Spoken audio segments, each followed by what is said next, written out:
저는 오늘 한 이야기를 소개하면서 말씀을 시작하겠습니다. 이 이야기는 연세대학교에서 기독교 교육학을 가르치시고 또 실천신학대학교에서 총장으로 섬기다 은퇴하신 은준관 교수님이 제게 전해준 이야기입니다. 미국의 위스콘신주의 밀워키라는 도시가 있습니다. 근데 추운 겨울 어느 날 밀워키 시립병원 입구에 생후 6개월 정도로 보이는 유아 하나가 버려져 있었습니다. 근데 이 아이는 나면서부터 앞을 보지 못하는 소경에 또 뇌성 소아마비까지 겹친 비참한 생명이었습니다. 아마도 그래서 그 부모들은 그 아이를 그렇게 갖다 버린 것 같습니다. 몹시 당황한 병원 당국은 긴 토론 끝에 한 가지 방법을 생각해냈습니다. 그것은 얼마 전에 그 병원에서 은퇴한 간호사인 메이 램키라고 하는 분에게 이 어린 생명을 위탁해보자 하는 것이었습니다. 병원장은 즉시 메이 분에게 전화를 걸어서 그 죽어가는 어린 생명에 대해서 이야기했습니다. 당시 52세의 은퇴 간호사로 진실한 신앙인이었던 메이 부인은 아무런 조건도 없습니다. 제가 제 생명 다할 때까지 이 아이를 돌보겠습니다. 라는 말과 함께 죽어가는 어린아이를 집으로 데리고 왔습니다. 그러나 그 어린 생명을 보는 순간 메이 부인은 너무나도 비참하고 말로 표현할 수 없는 이 어린 생명의 비극 앞에서 한없이 울어야만 했습니다. 우유를 주어도 빨아먹을 수 있는 반사 본능마저 없는 이 불쌍한 생명을 두고 메이 부인은 뺨에 얼굴을 비벼주고 팔, 다리, 온몸을 마사지하기 시작합니다. 그렇게 한 생명의 소생을 위한 메이 부인의 피나는 헌신은 계속되어져 갔습니다. 그렇게 몇 년이 흘렀습니다. 그러나 레슬리라는 이름을 붙인 이 어린 식물인간은 몇 년 동안 단 한 번의 움직임도 말 한마디도 웃음도 눈물조차 드러내지 않았습니다. 조금씩 지치기 시작한 메이 부인은 마침내 눈물의 기도를 하나님께 드리기 시작합니다. 눈물이 쏟아져 흐르는 자신의 뺨에 레슬리의 손을 가져다 대고 이렇게 기도합니다. 주님, 제가 레슬리를 찾은 것도 선택한 것도 아니지 않습니까? 이 아이를 위해서 제가 선택된 것이 아닌가요? 이 선택 뒤에 숨은 이유를 가르쳐 주십시오. 하나님, 그 증거를 언제 보여주실 것입니까? 저는 지금 지쳐가고 있습니다. 너무나도 오랜 기간의 고통의 세월인지라 기도라기보다는 항의 어린 독백을 했던 메이 부인. 그러나 포기하지 아니하고 다시 한번 레슬리를 껴안고 온갖 재활요법을 다해갑니다. 그렇게 계속하기를 2년, 5년, 10년, 15년, 그리고 마침내 18년간. 그러니까 레슬리가 18살이 되던 해였습니다. 그동안 옆에서 도와주던 남편과 주변의 친구들, 친척들 모두가 다 일제히 이제는 레슬리를 포기하라고 권유하기 시작했습니다. 그때 메이 부인의 나이가 벌써 70세가 되었습니다. 몸과 마음이 지칠 대로 지친 메이 부인. 그러나 자신만은 레슬리를 결코 포기할 수 없다고 또다시 선언하고 이렇게 절규하듯이 하나님께 울부짖으며 기도합니다. 생명과 사랑의 하나님, 성경은 수많은 이적과 기사를 이야기하고 있지 않습니까? 하나님, 그런데 어찌하여 이 아이를 이렇게 오랫동안 버려두십니까? 기적을 주시옵소서. 이 아이가 육체적, 영적인 감옥을 깨고 새로운 생명으로 거듭날 수 있도록 도와주십시오. 너무나 힘들고 지칠 대로 지친 가운데 한 이 기도는 사실상 그녀가 하나님 앞에 보내는 최후의 통첩과도 같은 울부짖음이었습니다. 그런데 그 일이 있은 지 얼마 후에 어느 날 갑자기 레슬리의 엄지손가락이 소포끈을 푸는 것처럼 침대 옆에 놓여있던 기타줄을 퉁 하고 튕겼어요. 18년 만에 최초의 움직임. 그 순간 메이 부인의 머리에는 음악이다, 음악이야 하는 소리가 스쳐 지나갔어요. 그래서 남편과 메이 부인은 레슬리 방에 피아노를 들여놓고 오디오 시스템으로 큰 소리를 틀어서 방 안을 온통 음악으로 가득 채우기 시작했어요. 그리고 레슬리 손을 끌어당겨 피아노 연습을 유도해 보았지만 그것은 잠시일 뿐. 레슬리는 또다시 응답 없는 옛 식물 인간으로 되돌아가고 있었습니다. 그리고 그것으로 모든 것이 끝난 듯 했습니다. 그리고 그 일이 있은 지 또 몇 달이 지났어요. 정확하게 1971년 추운 한 겨울 어느 날 믿을 수도 있을 수도 없는 기적의 순간이 다가왔습니다. 새벽 3시 갑자기 들려오는 음악 소리에 메이 부인이 잠을 깼어요. 누군가 그 새벽 시간에 피아노를 치고 있었습니다. 그리고 그 소리는 레슬리의 방에서 흘러나오고 있었어요. 메이 부인과 그녀의 남편은 떨리는 가슴으로 레슬리의 방을 향합니다. 설마. 그런데 이게 웬일입니까? 미소를 머금은 레슬리가 피아노 의자에 앉아 피아노를 두드리고 있는 것이 아닙니까? 18년 만에 식물인간이 벌떡 일어나서 피아노를 치고 있는 그 기적, 그 모습을 보는 순간 메이 부인은 너무나 감격한 나머지 자신도 모르게 이렇게 큰 소리를 외쳤어요. 하나님 감사합니다. 하나님 감사합니다. 주님만은 결코 레슬리를 잊지 않으셨군요. 주님 감사합니다. 이 기적의 순간부터 레슬리는 눈물과 말로 생명의 표현을 하기 시작했어요. 노래까지 부르기 시작했습니다. 목청이 어찌나 큰지 그의 노래소리는 동네 멀리까지 울려나갔어요. 미국 전역에 이 일이 알려지면서 레슬리는 TV 방송국에 출연해서 피아노를 치기 시작했어요. 제게 이야기를 전해주신 은준관 교수님도 당신께서 미국에서 유학 가서 공부하고 있을 때에 레슬리 피아노를 연주하는 모습을 TV를 통해 직접 본 일이 있다고 제게 증언해 주었습니다. 이것은 지금부터 정확하게 48년 전에 반세기 전에 일어난 한 감동적인 실화입니다. 이때 레슬리에 대한 기사를 쓴 기자들이 이 사건을 가리켜 인간 승리라고 표현했습니다. 그리고 이 기적은 메이 부인의 사랑과 헌신이 낳은 기적이라고 결론 지었어요. 물론 이 실화는 메이 부인이라고 하는 한 인간이 만들어낸 사랑과 승리의 이야기임에 틀림이 없어 보입니다. 그러나 오늘 우리는 이 감동적이고 아름다운 이야기로부터 한 가지 질문을 던져야만 합니다. 그것은 과연 이 기적을 누가 만들었는가라는 질문입니다. 그것은 메이 부인의 사랑과 헌신 때문이었는가 아니면 또 다른 어떤 힘에 의해서였나? 이 질문에 대한 대답은 설교의 결론에서 내리겠습니다.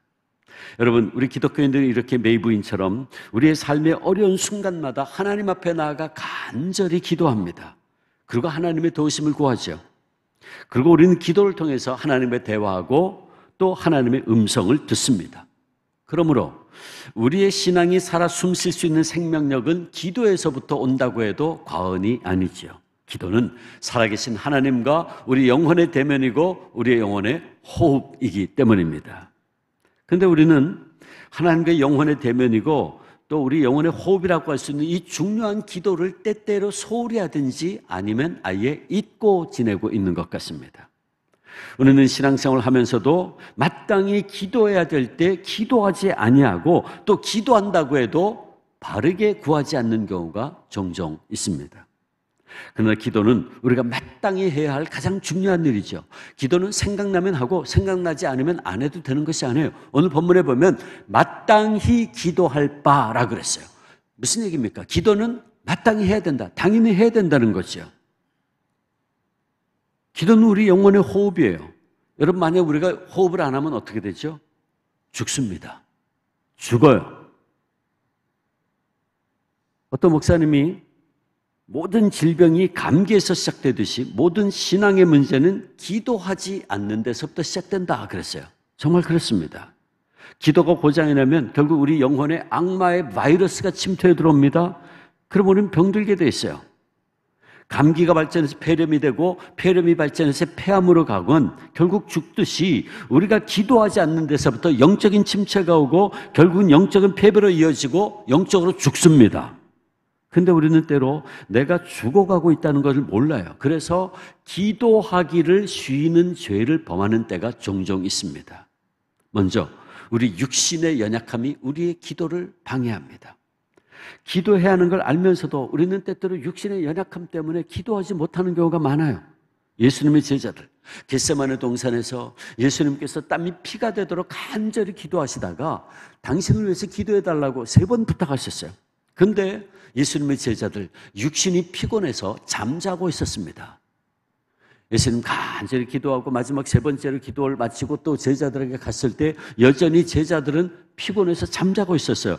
그때 잠자고 있는 제자들의 모습 보시고 예수님 안타깝게 이런 말씀하셨죠. 마태복음 26장 40절 41절 보면 너희가 나와 함께 1시 동안도 이렇게 깨어있을 수 없더냐? 시험에 들지 않게 깨어있어 기도하라. 마음에는 원이로되 육신이 약하도다 말씀하셨어요. 여러분, 제자들의 이 모습이 오늘 저와 여러분의 모습은 혹시 아닙니까? 제 부끄러운 고백을 하나 하겠습니다. 제가 주한장로교회 담임 목사로 부임하기 전에 16년 동안 장로의 신학대학교에서 교수로 사역을 했습니다. 그런데 장로의 신학대학교는 교수님들이 부임을 하면 3년 이상 반드시 담임 목회를 하도록 되어 있어요. 지금은 이제 그 법이 조금 많이 완화됐는데 제가 학교 들어갈 때는 반드시 신학교 교수는 3년 이상 담임 목회를 해야 되는 그런 법이, 룰이 있었어요. 가끔가다가 아마 옛날에 교수님들 가운데 공부를 많이 하셨는데 교회를 모르고 목회를 모르는 분들이 있었던 것 같아요. 그래서 이게 목사 후보생 가르치는 신학교인데 신학교 교수들이, 선생들이 이게 목회를 모르고 교회를 모르면 안 되죠. 그래서 반드시 3년 이상 담임 목회를 하도록 그렇게 되어 있었습니다. 그래서 저도 장신대 들어가서 약 4년간 서울의 한 교회에서 담임 목회를 하면서 교수 사역을 한 적이 있었습니다. 근데 그 교회는 한 150명 정도 출석하는 그런 가족 같은 서울의 금호동에 있는 교회였는데 그런 교회였어요. 모두가 다 서로를 알고 늘 이렇게 교제하는 그런 교회였죠. 근데 저는 그때 학교와 교회 사역을 동시에 하느라고 참 힘들었어요. 150명 정도 출석하니까 부교육자들이 없었어요. 교육전도사님 2분이 계셔가지고 2분이 이제 중고등학생들, 청년들, 아이들 지도하고 어른은 이제 제가 다 해야 되는 거죠. 주일 낮 예배 설교해야죠. 저녁 예배 설교해야죠. 수요 예배 인도해야죠. 매일 새벽 기도에 인도해야죠. 또 신방해야죠. 상담해야죠. 다 하면서 학교에서는 또 계속 가르쳤어야 됐어요. 근데 제가 학위를 마치고 돌아와서 학교를 금방 들어갔기 때문에 강의안을 처음부터 끝까지 다 만들어야 됐거든요. 너무 힘들더라고요. 신방이라도 낮에 하고 나면 이게 강의 준비할 시간도 없고, 그러면 이제 강의 준비는 주로 이제 저녁 시간에 했어요. 저녁 식후에 이제 하면 강의 준비하다 보면 새벽 1시, 2시까지 이제 강의 준비를 해야 되는 거예요.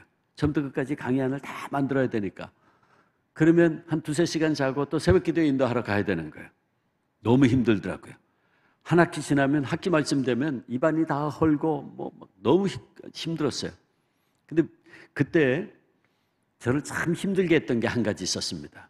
그게 뭐냐면 새벽 기도예요. 몸이 너무 피곤하니까 아침에 눈이 안 떠지는 거예요. 정말 힘들었어요. 근데 제가 그때 학교 사택에 있었고 교회는 서울의 금호동인데 한강변을 따라서 한 25분 이제 운전을 해서 가야 돼요. 근데 한 번은 새벽 기도의 시간이 돼서 이제 제가 차를 몰고 가다가 강변북로를 운전을 하다가 제가 졸았어요. 좋은 게 아니라 이제 잤던 것 같아요. 운전을 하는데 이상한 느낌이 들어서 놀래가지고 눈을 탁 떴는데요. 제 차가 강변북로 그 중앙 가드레일을 부딪히기 일보 직전인 거예요. 얼마나 놀랐는지요. 브레이크를 꽉 밟아서 차가 끽 하고 섰는데 너무 놀래가지고요. 진짜 야 이거 교통사고 난다는 게 이런 거구나. 가슴이 벌렁거리는데 너무 놀랐어요. 아마 제가 그때 좀 더 졸았으면 차가 부딪혀가지고 뒤집혀서 넘어갔든지 아니면 낮에 차가 많이 다니는 시간이라면 아마 뒤차가 와서 받았든지, 왜 갑자기 확 서니까 큰 사고가 났을 거예요. 너무 놀래가지고 제가 한참 이러고 있었어요. 그런데 저도 모르게 제 입에서 터져나온 말이 있었는데 그게 뭐냐 하면 이놈의 새벽 기도 이거 누가 만들었나? 새벽 기도에 누가 만들었나? 여러분 새벽 기도에 누가 만들었어요?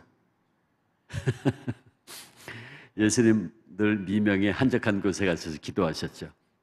근데 이 초대교회 문서에 보면요, 초대교회가 이미 새벽기도회 하고 있었어요. 여러분 아세요? 한국교회 가면 새벽기도회 원조라 그러는데 초대교회가 이미 새벽기도 하고 있었어요. 이 아포스톨릭 트래디션이라는 사도 전승이라는 책이 발견됐는데 아마 우리 목사님 잘 아실 거예요. 주 200년경에 로마 교회 담임 목사인 히폴리투스라는 분이 쓴 책인데 그게 발견이 됐어요. 그게 한국말로도 번역이 됐습니다. 근데 그 책에 보면 하루 7번 기도하라. 근데 첫 번째 시간이 뭐냐면 새벽 닭 울 때 일어나 기도하라 그랬어요. 그리고 이 원인도, 이유도 거기 다 설명이 되어 있는데 왜 새벽 다굴 때 일어나 기도해야 되나? 베드로가 주님을 3번 부인했던 그 순간을 기억하며 기도하라. 아침 9시에 기도해라. 왜? 주님이 십자가에 달리시던 순간을 기억하며 기도해라. 낮 12시에 기도해라. 왜? 주님의 십자가의 고통이 극심에 이르고 온 땅에 어두움이 임했을 때를 기억하며 기도해라. 오후 3시에 기도해라. 왜? 주님이 십자가에서 운명하시던 순간을 기억하며 기도해라. 그런 식으로 저녁에 그리고 아주 늦은 시간에 7번 기도해라. 초대교회가요 새벽 기도하고 있었어요. 어쨌든 그날 제가 그러고 나서 이제 교회를 갔어요. 새벽 기도 인도하고 나서 개인 기도 시간이 됐는데 기도가 안 돼요. 기도가 안 돼요. 주님의 음성이 들려오는 것 같아요. 주 목사야, 네가 마음은 온유로되 육신이 약하구나. 그 음성이 들려오는 것 같아요. 제가 기도가 안 되는 게 뭐냐 하면, 야, 네가 신학교에서 목사후부생 가르치는 선생이라며, 너 목사라며, 근데 이놈의 새벽 기도 이거 누가 만들었나? 기도가 안 되는 거예요. 제가 그날은 눈물을 흘리며 회개, 정말 눈물만 흘리다가 제가 돌아간 기억이 있어요. 여러분, 이렇게 우리는 때때로 우리 육신의 연약함 때문에 마땅히 해야 할 영혼의 호흡인 기도를 하지 못하는 경우가 많아요. 그런가 하면 우리는 기도할 때 어떻게 기도해야 될지 모르는 경우도 있어요. 무엇을 구해야 될지 모르는 경우가 있어요. 내가 지금 구하는 바가 무엇인지 잘 모르면서 구하는 때가 있다 그 말입니다. 다시 말해 우리는 기도하는 경우에도 마땅히 빌 바를 알지 못한 채 욕심을 따라 잘못 구할 때가 있다 하는 말씀입니다. 하나님의 뜻을 따라 기도하기보다는 내 욕심을 따라 기도할 때도 있다는 말이에요. 마태복음 20장 보면 예수님께서 예루살렘으로 올라가실 때에 야고보와 요한이 그들의 어머니 살로메를 앞세워서 청탁을 하는 내용이 나오죠. 그들은 이제 예수님께서 예루살렘에 올라가시면 모든 원수들을 물리치시고 이제 예루살렘 왕자의 보좌에 오르실 텐데, 그때에 살로메가 뭐라 그럽니까? 내 아들 중에 하나는 우편에, 하나는 좌편에 앉게 해달라고 청탁을 하죠. 마태복음 20장 22절 보면 나의 이 두 아들을 주의 나라에서 하나는 주의 우편에, 하나는 주의 좌편에 앉게 명하소서. 말하자면 하나는 국무총리, 하나는 대통령 비서실장 앉혀달라는 거예요. 근데 여러분, 예수님께서 그때 뭐라고 대답하십니까? 너희 구하는 것을 너희가 알지 못하는구나 그랬어요. 예수님 이제 예루살렘에 올라가면 어떻게 됩니까? 십자가에 달리시는 거예요. 예수님 좌우편에 뭡니까? 십자가예요. 근데도 그들은 자신의 마땅히 빌 바를 알지 못한 채 욕심을 따라 구하고 있었다는 거예요. 주님의 뜻은 아랑곳하지 아니하고 주님께서 이제 올라가면 십자가에 달리시는데 그 주님의 마음, 그 심령, 그 고통은 아랑곳하지 아니하고 자신들의 육신의 정욕과 안목의 정욕과 이생의 자랑을 따라 구하고 있었던 거예요. 사실 우리는 이렇게 야고보와 요한처럼 주님의 뜻을 잘 모르면서 내 뜻대로 내 욕심대로 기도하는 그런 모습도 있어요. 특별히 어떤 어려운 문제에 봉착하게 되면 우리는 무엇을 구해야 될지 모르면서 구할 때가 있어요. 근데 그러다 보면 우리의 기도는 우리가 볼 때에는 당장은 좋은 길인 것 같고 당장은 어려움을 피할 수 있는 것 같지만 나중에 오히려 더 큰 어려움을 가져올지도 모르는 그런 기도를 욕심을 따라 할 때가 있어요. 그래서 잠언 기자가 잠언 16장 25절에 이런 말씀을 했어요. 어떤 길은 사람이 보기에 바르나 필경 뭐라고요? 사망의 길이니라. 우리는 마땅히 빌 바를 알지 못한 채 정욕과 욕심을 따라서 멸망의 길로 갈지도 모르는데 구할 때가 있다고 말해요. 그런가 하면 우리는 기도할 때 그 응답이 우리가 생각하는 것처럼 빨리 응답되지 않고 지연될 때 많이 힘들어합니다. 괴로워합니다. 아까 메이부인처럼 탄식하고 고통스러워하지요. 하나님 언제까지입니까? 하나님 제가 얼마나 더 기다려야 됩니까? 탄식하다가 마침내 지쳐서 우리의 기도를 포기하는 경우도 있죠. 사실 우리 가운데는 아마 가족의 구원을 위해서, 특별히 남편 구원을 위해서 혹은 부모 형제들을 위해서 안타깝게 기도하는 분들도 있을 겁니다. 제가 아는 한 권사님은 지금 남편 구원을 위해서 40년 넘게 눈물로 기도하고 있어요. 근데 제가 보기에 아직 그 남편 되시는 분은 완강합니다. 완악해요. 지금 그 권사님은 거의 포기 상태에 있어요. 이제 눈물도 메말라 버렸어요. 어떻게 구해야 될지 몰라 탄식하고 있어요. 아마 우리들 가운데는 자녀들의 문제로 눈물로 기도하는 분도 있겠죠. 또 건강의 문제로, 또 직장과 사업의 문제로 인해서 탄식하며 기도하는 분이 있을 거예요. 근데 문제는 우리가 이런 오랜 세월 동안 눈물로 호소하고 기도해도 하나님의 답은 들려오지 않고 오히려 우리가 기도하면 할수록 하나님 더 멀리 계신 것 같은 그런 느낌이 들 때가 종종 있어요. 그럴 때 우리는 정말 탄식하지 않을 수 없죠. 소리 높여 기도하면 할수록 더 깊은 공허감이 우리의 마음을 사로잡을 때 우리는 정말 탄식하지 않을 수 없습니다. 우리가 신앙생활을 하는 데 있어서 가장 어려운 점이 있다면 이렇게 우리가 어떤 절실한 문제를 가지고 기도하고 또 기도해도 응답이 더디고 이루어지지 않는 경우일 것입니다. 우리가 건강을 위해서 기도하고 자녀들의 문제를 위해 기도하고 직장 문제를 위해서 기도해도 우리 마음속에 답답할 때가 있어요. 그리고 그 순간에 우리는 깊은 좌절감에 빠지게 되죠. 여러분, 그런데 오늘 하나님 말씀은 바로 이런 우리 기도의 한계와 좌절을 가리켜서 우리가 마땅히 빌 바를 알지 못하나 라는 말로 표현하고 있습니다.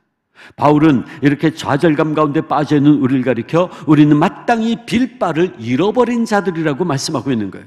다시 말해 바울은 우리 인간들이 드리는 기도에는 한계가 있다라고 지적하는 거예요. 때로 우리는 우리 육신이 연약해서 마땅히 할 기도를 하지 못해요.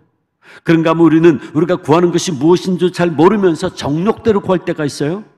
더 나아가 우리는 우리가 기도함에도 불구하고 하나님께서 침묵하시는 것 같은 느낌이 들 때에 탄식하며 절망 가운데 빠지죠. 여러분, 때때로 이것이 우리가 경험하고 있는 모습이 아닌가요? 자, 그런데 바로 이 기도의 한계를 탄식하고 인식하고 탄식하는 바로 그곳에, 바로 그 자리에 오히려 참된 기도의 가능성이 있다고 오늘 하나님은 우리에게 말씀하십니다. 하나님께서는 바울을 통해 그 기도의 가능성을 오늘 로마서 말씀에서 26절 이렇게 말씀하세요. 우리는 마땅히 기도할 바를 알지 못하나 오직 성령이 말할 수 없는 탄식으로 우리를 위하여 친히 간구하시느니라. 아멘. 다시 말해 우리의 연약함으로 인해서 마땅히 빌 바를 잃어버린 우리가 또다시 기도할 수 있는 길이 있는데 그것은 우리의 유창함도 아니요 우리의 간절한 마음도 아니요 바로 우리보다 앞서서 우리를 위해서 말할 수 없는 탄식으로 기도하시는 성령님의 도우심 때문이라는 것입니다. 우리가 진정 기도할 수 있는 것은 기도할 수 없는 연약함 가운데 있다고 할지라도 또 우리의 정욕과 욕심을 따라 잘못 구하고 있는 우리를 위해서 성령님이 먼저 안타깝게 기도하시기 때문에 우리는 비로소 참되게 기도할 수 있게 된다는 것입니다. 하나님께서는 연약한 우리를 오늘도 구원하시고 우리를 도와주시기 위해서 보혜사 성령님을 보내주셨어요. 보혜사, 도우시는 분이란 뜻입니다. 성령님은 우리를 도우시는 분이세요. 이 돕는다라는 말이 오늘 본문에 사용됐는데 이 돕는다라는 단어는 무슨 뜻이냐면 이런 단어입니다. 이 돕는다라는 말은 어떤 사람이요 무거운 짐을 지고 가고 있어요. 근데 그 짐이 너무 무거워요. 이제 더 이상 버틸 힘이 없어. 그 주저앉으려고 하는데 누군가 와서 그 짐을 함께 들어주는 거. 이게 오늘 본문에서 이야기하는 돕는다는 단어의 뜻입니다. 이게 보혜사 성령님이 하시는 일이라는 거죠. 다시 말해서 이제는 끝이구나. 이제는 절망이구나. 이제는 더 이상 방법이 없구나 라고 탄식하며 주저앉으려고 하는 바로 그 순간에 나와 함께 그 짐을 져주는 분이 계시는데 그분이 바로 성령님이라는 거예요. 그래서 오늘 하나님의 말씀이 성령님이 우리를 도우시는데 특별히 우리를 어떻게 도우시나? 기도하심을 통해서 우리를 도우신다라고 말씀하셨어요. 그러니까 성령께서 우리의 연약함을 도와주신다는 오늘 이 로마서 말씀은 우리가 인생의 무거운 짐을 지고 쓰러지고 더 이상 견디지 못할 때, 그래서 이제는 더 이상 기도도 하지 못할 정도가 되었을 때, 이제 마땅히 빌 바조차 몰라 탄식할 때에 성령님이 오히려 나보다 더 탄식하심으로 그리고 간구하심으로 우리를 도와주신다는 거예요. 그래, 얼마나 힘들었니? 얼마나 무거웠니? 하며 우리를 도와주신다. 이게 26절 말씀이에요. 같이 다시 읽어봅니다. 26절 말씀 우리 같이 다시 읽습니다. 시작. 이와 같이 성령도 우리의 연약함을 도우시나니 우리는 마땅히 기도할 바를 알지 못하나 오직 성령이 말할 수 없는 탄식으로 우리를 위하여 친히 간구하시느니라. 아멘. 이 말씀에 의하면 성령은 말할 수 없는 탄식으로 우리를 위하여 간구하고 계세요. 성령께서는 모든 피조물 가운데 가장 영광스러운 존재로 지음받은 우리들, 하나님의 형상대로 지음받은 우리가 하나님의 뜻을 따라 살지 못하고 고통 속에 신음하고 있는 모습을 보시며 탄식하고 계신다는 거예요. 심지어는 그리스도의 보혈로 말미암아 죄사함받고 구원받은 그 하나님의 자녀들조차 때로는 죄 가운데 빠져서 비틀거리고 방황하고 절망하고 탄식하는 모습을 바라보시면서, 그리고 때로는 기도도 하지 못하고 쓰러져 있는 우리의 모습을 안타깝게 바라보시면서 성령님이 지금도 우리를 위하여 기도하고 계신다는 말씀입니다. 그렇다면 사랑하는 군산 동부교회 성도 여러분, 이 시간 우리의 기도 생활 한번 돌아볼까요? 오늘 저와 여러분은 어떻게 기도하고 있습니까? 성령께서 우리의 기도하는 모습 보시면 탄식하고 계실까요? 아니면 기뻐하고 계실까요? 어쩌면 성령님 지금 이 순간에도 가슴을 치시며 탄식하고 계실지 모르겠어요. 마음에도 없는 기도, 형식적으로 중언부언하는 우리의 기도를 보실 때마다 성령님 탄식하지 않을까요? 우리의 죄는 뒤로 숨겨놓은 채 청산유수로 기도하는 우리의 모습 보시면 탄식하지 않을까요? 또 우리의 육신의 여러 가지 피곤함과 세상의 바쁜 일들을 핑계삼아 가장 중요한 영혼의 호흡이고 우리가 하나님의 능력을 힘입을 수 있는 기도를 등한시하고 있는 우리의 모습 보시면 성령님 탄식하지 않을까요? 근데 여러분, 때때로 우리가 그렇게 기도하지 않아도, 또 잘못 구하고 있어도 우리가 이렇게 주님의 은혜 가운데 있을 수 있는 이유가 어디에 있다고 생각하십니까? 우리가 이렇게 이 은혜 자리에 나와서 예배드리게 된 것이 누구 때문이라고 생각하십니까? 그것은 바로 성령께서 우리를 위하여 말할 수 없는 탄식으로 기도하시고 계시기 때문이 아닐까요? 여러분, 그렇다면 우리는 감사할 것밖에 없어요. 때로는 기도를 게을리하고 또 기도하면서도 잘못 구하고 있는 우리를 위해서 성령님이 탄식으로 기도하시기에 우리가 지금 이렇게 이 자리에 있을 수 있다. 때로는 기도할 힘조차 없어 마땅히 빌 바조차 포기한 채 앉아있는 우리를 위해서 성령님이 탄식하며 우리의 그 연약함을 아예 대신 짊어지시고 오늘도 말할 수 없는 탄식으로 기도하고 계시기에 우리가 지금 이 복된 자리에 앉아있는 것이 아닐까요?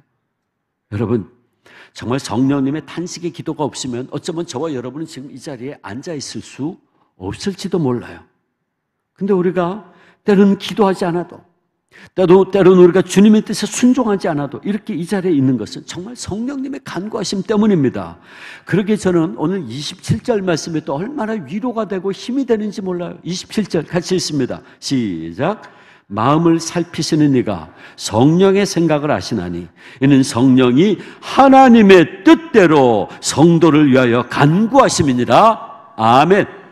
우리가 이렇게 마땅히 빌 바를 모른 채 우왕좌왕할 때, 또 때로는 우리가 하나님의 뜻이 아니라 우리의 욕심을 따라 구할 때 성령께서 우리를 대신해서 하나님의 뜻대로 간구하심으로 우리를 도와주신다는 말씀입니다. 성령님은 하나님이시기에 나를 향하신, 우리를 향하신 하나님의 뜻을 누구보다도 정확하게 알고 계세요. 그리고 그 뜻을 따라 저와 여러분을 위해서 기도해 주심으로 우리가 지금 이 은혜의 자리에 앉아 있는 것입니다. 여러분 한번 생각해 보세요. 저도 생각해 보면 그동안 살아오면서 기도 열심히 했습니다. 기도한다고 열심히 했어요. 근데 제가 이제 와서 돌이켜보면 제가 했던 기도들 가운데 말이에요, 욕심으로 구했던 기도가 참 많더라고요. 만약 하나님께서 제가 욕심을 따라 구했던 그 기도를 다 들어주셨더라면 저는 아마 지금 이 자리에 없을 겁니다. 아까 잠언 16장 25절에 뭐라 그랬어요? 어떤 길은 사람이 보기에 바르나 필경 뭐라고요? 사망의 길이니라. 제가요, 죽을지도 모르는, 멸망의 길로 갈지도 모르는 것을 욕심을 따라 구한 적이 많더라고요. 하나님의 제 그 기도를 들어주셨다면 저는 지금 이 자리에 없을 거예요. 근데 제가 어떻게 이 자리에 있죠? 여러분 어떻게 생각하세요? 제가 언젠가 한 번은 제 친구 목사가 저를 보고 주 목사 꼭 봐야 될 영화가 있다. 오래된 영화입니다. 코미디인데 브루스 올마이티라는 영화가 있었어요. 아마 여러분 보신 분이 있을지 모르겠어요. 브루스 올마이티. 브루스는 사람 이름이고 올마이티라는 거는 전능한 그런 뜻인데, 그 제 친구 목사가 그거 꼭 보라는 게, 이미 영화관에서 내렸고 비디오 빌려서라도 꼭 보라 그러더라고요. 제가 그래서 비디오를 빌렸어요. 그 봤는데, 그 영화를 보는데 그 영화의 내용이 이런 거예요. 브루스란 사람이 한 이제 말하자면 방송국에서 일하던 기자였는데 이 사람이 이게 주어지는 일은 전부 다 맨날 허드렛 일만 주어지는 거예요. 그러니까 이 사람이 이제 막 좀 이제 속으로 이제 불평불만이 막 쌓이기 시작했어요. 나도 말이지 잘할 수 있는데 왜 맨날 이렇게 이 허드렛 일만 시키나 이제 좀 화가 나 있었는데 한 번은 국장이 지방에 내려가서 어떤 뭐 보도를 하나 이제 따가지고 오라 그랬어요. 이제 지방으로 내려갔는데 비가 억수로 내렸어요. 비를 쫄딱 맞고 이거 고생을 해가지고 이제 화가 잔뜩 난 거예요. 이게 이 국장이 날 골탕 먹이려고 이랬다면서 막 화가 나가지고 막 씩씩거리고 올라왔어요. 그래서 막 이제 국장한테 막 대드는 거예요. 왜 나한테 그런 일을 시켜가지고 나 이렇게 고생을 시켰냐? 막 항의하니까 국장이 그럼 싫으면 하지 마라 말이에요. 관둬라. 그랬더니 이 사람 화가 나가지고 에이 관둔다 그러면서 사표를 집어 던졌어요.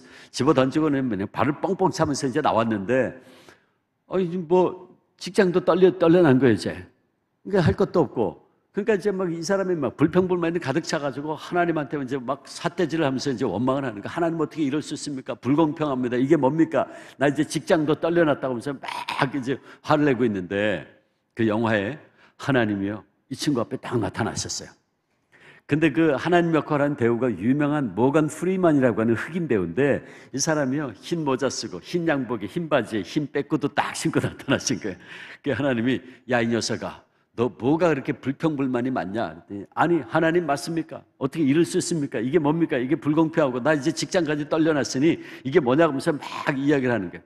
그랬더니 하나님께서 뭐라 그러셨냐면 야 나도 너 같은 녀석 때문에 골치 아파. 나도 피곤해. 그래 좋아. 그럼 내가 한 가지 제안을 할게. 내가 너한테 내 올마이티 파워, 내 전능한 내 하나님의 힘을 내가 너한테 일주일간 빌려주마. 네가 내 대신 하나님 역할 좀 해봐라. 난 네 덕분에 휴가 좀 가야겠다. 그리고 하나님께서 대화를 하다가 턱 돌아서서 가시는 거예요. 근데 가시는데 하나님이 물 위를 저벅저벅 걸어가시는 거예요. 이 친구가 놀래가지고 탁 보니까 자기가 물 위에서 하나님하고 대화를 하고 있던 거예요. 그래가지고 벌벌 떨면서 한 발자국 내딛는데 안 빠져요. 두 발자국, 세 발자국. 신났어요. 그래서 이제 물 위를 뛰어나온 거예요. 뛰어나온 다음에 그 다음부터 며칠 동안요. 이 친구가 자기가 원하는 대로 다 되는 거야. 저기서 예쁜 여자가 치마를 입고 오는데 장난기가 발동을 해가지고 바람아 불어라 그러니까 치마가 샥 올라가고 이 친구가 별장날 다 하는 거야. 빨간 소화전이 있어요. 소화전 뻥 터져라니까 소화전 빵 터지고 말이에요. 애인하고 여자친구하고 데이트를 하다가 큰 보름달이 떴어요. 낚싯줄로 탁 던져가지고 보름달을 더 땡기는 거야. 막 가까이 더 땡기고 분위기 만들겠다고 별짓을 다 하는 거야. 근데 자기 마음대로 다 돼. 그러니까 막 신났어요. 며칠 신나게 그러고 있는데 밤에 하루는 잠을 자려고 누웠는데요. 막 와글와글 시끄러운 소리가 들려오는데 이게 시끄러워서 잠을 잘 수가 없는 거예요. 이게 뭐야? 알고 보니까요. 전 세계 기독교인들이 하나님 앞에 기도하는 기도 소리가 들려오기 시작하는 거예요. 근데 막 뭐 전 세계에서 동시다발적으로 기도하니까 이게 뭐 시끄러워서 이게 도대체 안 되겠다. 인터넷 이메일로 다 올라와라. 그러니까 이제 기도가 이제 교인들의 기도가 이메일로 올라오는데 하루에 막 하룻밤새 몇백만 통이 올라오는데 자기가 그걸 읽으면서 이제 yes, no 대답을 하는데 그걸 어떻게 다 읽어요. 그러니까 도저히 안 되겠어요. 안 되겠다. all, 몽땅, yes 그러고 땅 때려버린 거예요. 이제 됐다. 그리고 이제 잤어요. 아침에 일어났는데 보니까 이게 웬일입니까? 도시가요 폭동이 일어나고 난리가 났어요. 어떤 한 남자가 이걸 들고 막 이건 가짜다 그러면서 막 사기다 소리 지르는 거예요. 왜 그러냐 뭐냐 그랬더니 자기가 로또에 1등 당첨이 됐대요. 1등 당첨됐는데 1등 당첨금이 17달러 우리나라 돈으로 단돈 2만 원. 내가 로또 1등 당첨됐는데 어떻게 2만 원밖에 안 해 당첨금이. 이건 사기다 하면서 막 소리 지르는데 그럴 수밖에. 사람들이 다 로또 사면서 신이시여 1등 되게 해주세요 그랬는데 자기가 예스 그랬거든. 다 1등이야. 로또 산 사람 다 1등. 2만 원이라도 받으면 다행이지. 근데요 제가 그 장면을 딱 보는 순간 그렇구나. 제가 깨달았어요. 제 친구 목사가 이래서 이 영화 보라 그랬구나. 제가 깨달은 게 뭐냐면 여러분 보세요.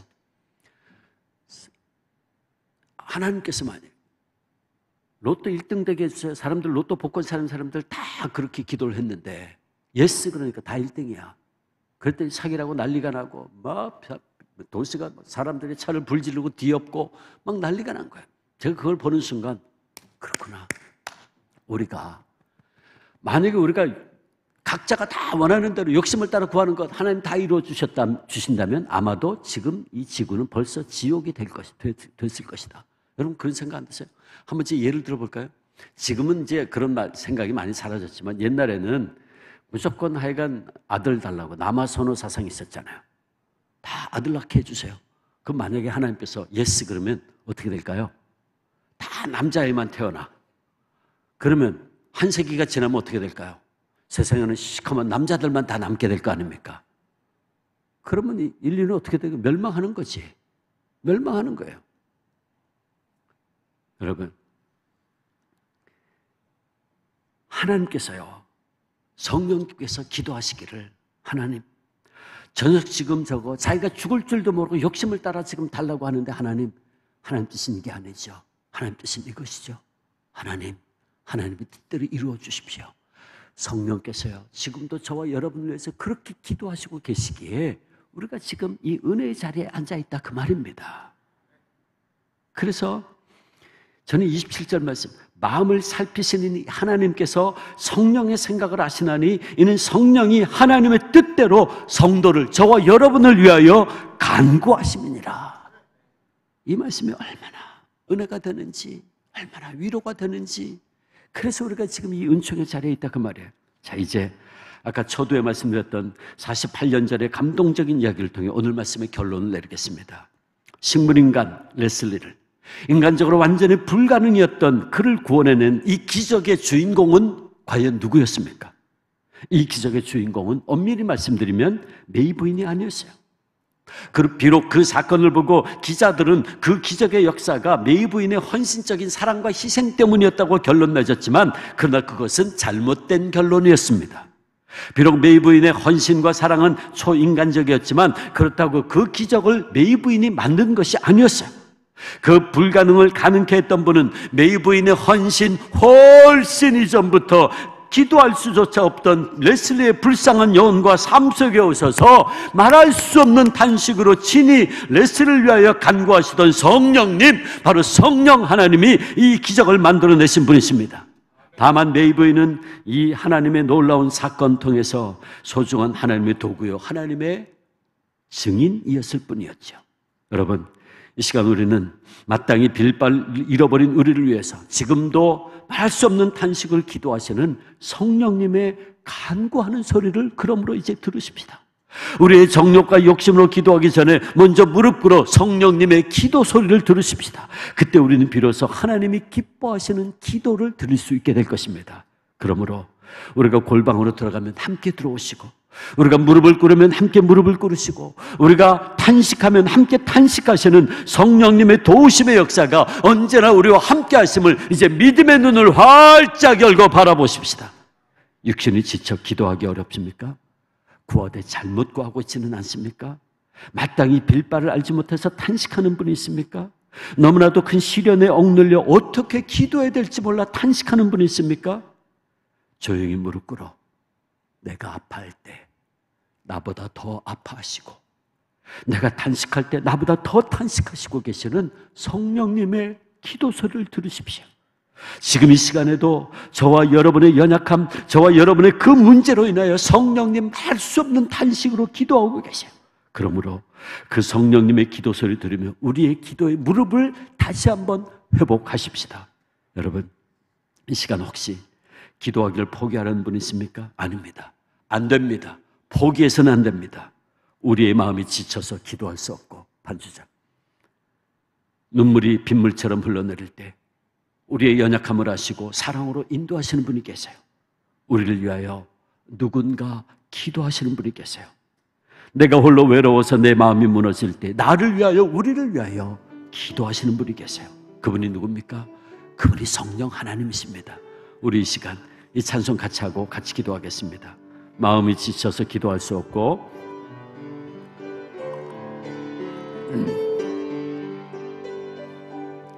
마음이 지쳐서 기도할 수 없고 눈물이 빗물처럼 흘러내릴 때 주님은 우리 연약함을 아시고 사랑으로 인도하시네.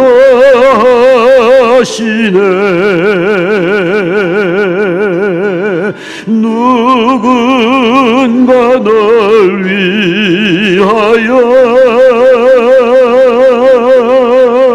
누군가 기도하네.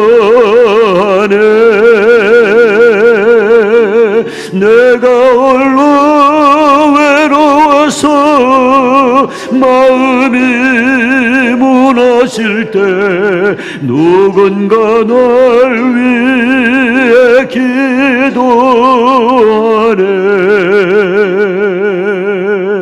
우리의 마음이 지쳐 있을 때에 갈보리 십자가를 기억합니다. 주님은 우리 외로움을 아시고 내 마음에 기쁨 주시네.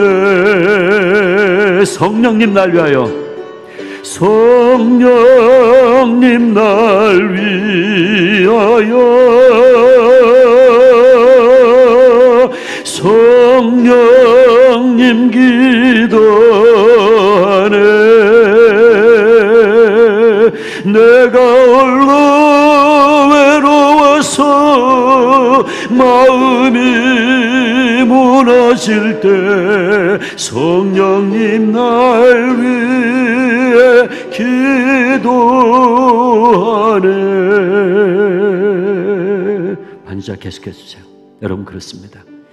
여러분의 그 문제로 인해서 지금 이 순간에도 성령님 기도하시고 계세요. 그러므로 우리 그 기도 소리 들으면서 다시 한번 용기를 내서 우리 기도를 회복합시다. 우리 다시 한번 무릎 꿇어 기도합시다. 성령님의 도우심을 힘입어 우리 가정을 위해서, 우리 자녀들을 위해서, 우리 직장을 위해서, 우리 교회를 위해서, 정치 경제적으로 혼란과 어려움 가운데 있는 우리 조국을 위해서 다시 한번 우리 간절히 부르짖읍시다. 그러면 마침내 우리의 기도를 통해 하나님의 역사가 이루어질 것입니다. 모든 불가능의 상징이었던 레슬리에게 역사하신 성령님의 역사가 저와 여러분의 삶 속에, 우리의 가정 속에, 우리의 자녀들 가운데, 우리 교회와 이 민족 위에 함께 하실 것입니다. 이 시간 우리 믿음으로 성령님의 간구하는 소리를 들으면서 다시 한번 주님 앞에 함께 이 시간 잠깐 통성으로 같이 기도합니다. 주님, 아버지 하나님 감사합니다. 이 시간 우리로 하여금 다시 한번 기도해야 할 이유를 말씀해 주시니 주님 감사합니다. 아버지 하나님, 너무나 힘들어서 이제는 기도할 힘조차 잃어버렸습니다. 그러나 주님, 탄식하며 울부짖는 저희들의 마음보다 더 아파하시고 우리를 위하여 기도하시는 성령님의 탄식 소리를 이 시간 듣게 하시니 주님 감사합니다. 아버지, 포기하려고 했었습니다. 그러나 그것이 아니었어요. 오 주님 감사합니다. 나를 위해서 나보다 더 안타까워하시며 탄식하며 기도하시는 성령님이 내 옆에 계신다는 사실을 깨우쳐 주시니 감사합니다. 아버지, 말할 수 없이 탄식하시는 성령님의 그 기도 들으며 우리 다시 한번 일어나게 하옵소서. 우리 다시 한번 기도하게 하여 주옵소서. 그래서 마침내 우리 함께 하시는 하나님의 놀라운 섭리의 손길을 체험하며 할렐루야 감사하며 찬양하며 오직 하나님 앞에 영광을 돌리는 우리 모두가 되게 하여 주시옵소서. 그래서 우리의 약함이 하나님의 강함 되게 하시고, 나의 어리석음이 하나님의 지혜가 되게 하시고, 우리의 실패가 하나님의 승리가 되게 하시고, 우리의 슬픔과 눈물이 변하여 감사와 기쁨과 찬송되게 하여 주시옵소서. 감사하고 예수님의 이름으로 간절히 기도하옵나이다. 아멘. 이제는 우리 구주 예수 그리스도의 은혜와 아버지 하나님의 놀라우신 사랑과 성령님의 말할 수 없는 탄식을 통한 교통하심이 이제부터 영원토록 우리 군산 동부교회 사랑하는 성도님들, 저들의 삶 속에, 가정 속에, 학교 위에, 일터 위에, 우리의 자녀들 위에 이제로부터 영원토록 함께 계시옵기를 간절히 축원하옵나이다. 아멘. 계속해서